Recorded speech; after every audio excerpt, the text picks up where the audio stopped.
From the days of feeling like you have the top super team in the NBA to continued success and hopes of a title run against the team, Thunder fans are craving to see go down. There's no doubt about that. Question is it a realistic thing to envision that happening?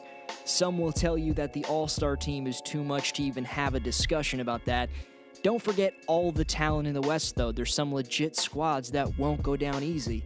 The Thunder have two players, top 5 at their position, and a third option in Steven Adams entering his prime after the impressive year he just had. I think he qualifies for a breakout year. Is that enough against their former MVP's powerhouse system? Stay tuned for that and to see if I think the Thunder are the biggest dark horse contender in the NBA. Shoutout goes to one survivor who gives a pretty legit response to me giving options for a complete Pelicans roster retool. He thinks you hang on to Davis at all costs. I think with 2 years left, his trade value is at its all-time high, but I think you make a convincing argument. An intriguing comment by one survivor landing his first shoutout. He joins 18 others tied for third place. Tons of great answers last video. Can't thank you guys enough. The offseason was a big-time success and a victory for Russ. PG re-signs almost immediately, turns down his hometown of LA, which was shocking to me, chooses the former MVP. Apparently, people do want to play with Russell Westbrook as he finally gets a superstar to commit to the future with him. The tandem struggled shooting the ball last postseason, having some ugly shooting nights and experiences with the mauling Utah crowd in their faces every night. Not to completely blame it on their overall roster, but it hurt their chances.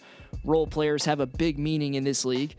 Not having competent guys around your superstars is just unacceptable if you're trying to win championships. I mean, it's almost blasphemous. So, other than retaining your top 5 small forward, how'd you do this offseason giving your 2 superstars and 1 rising star all the help they need? Well, absolutely flawless. Can't be put any other way, man. I've reviewed some teams so far with unproductive, just boring off seasons. OKC's the opposite. Player efficiency, created by John Hollinger, is the most on-point stat in the NBA. Russ and PG, as you see here, are top 5. I'm going through the list today, and you don't find Melo until number 66 among the 85 small forwards shown on this site. That man, you flip for Dennis Shroder, a man unfit as a number 1 option, but he'll be one of the smoothest and dangerous backup point guards in the entire NBA. Nerlens Noel and Luwawu Cabarrot add to the suddenly noteworthy depth for the Thunder. So the checklist this offseason: release of the melodrama, check. Backup to keep Russ fresh for the playoffs, check. Those were the biggest needs. Of course, other than PG, but you also take a chance on the unlikely but possible development of young guys Noel and Cabarrot, who on the surface give you size and energy. Before my most important question in determining the Thunder's success this season, massive respect to Sam Presti. The guy keeps winning realistic to expect every season. Thunder fans are lucky to have him. He's kept the respectability of this franchise up with excellent trades and acquisitions. The way you're forced to work in a small market, he's excelled at it since 2007 as the GM. Also, I got some big-time respect for Andre Robertson, probably the top wing defender in the NBA when healthy. Devastating injury last year. Hope he comes back and returns to full form. Between him and PG, your defense on the wing is just scary. I'm still giving 2 bold predictions, don't get it twisted, but my biggest question I have for the Thunder is depth. Despite the upgrades, it still has its holes. There's guys they count on to be a big part of their bench who aren't proven to be consistent contributors. Can the raw 20-year-old Terrence Ferguson develop? Then there's 2013's 6th pick, Nerlens Noel, still looking to prove himself and find an NBA home.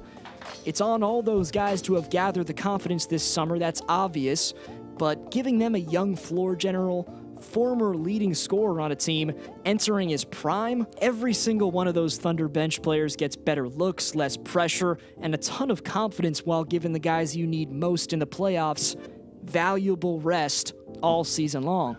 So my first bold prediction is OKC goes from having the 28th ranked bench last season to top 10. The spark plugs that were acquired this summer, along with the intriguing young talent, are the reasoning behind that. No possibility of Melo joining them, so that helps, I guess. Second prediction is the Thunder will finish third in the Western Conference. Most teams this regular season just simply won't have enough when putting their squad up against the finally fulfilled roster around the three top players at their position. So today I asked the community your win prediction for the Thunder and either a potential conflict that'll occur if you don't believe in OKC or a surprise moment or standout player if you're a believer in the roster. Best answer to that question gets next video shout out. Be sure to subscribe if you're new and enjoyed. Thanks a ton for watching. This has been D-Flow. See you tomorrow.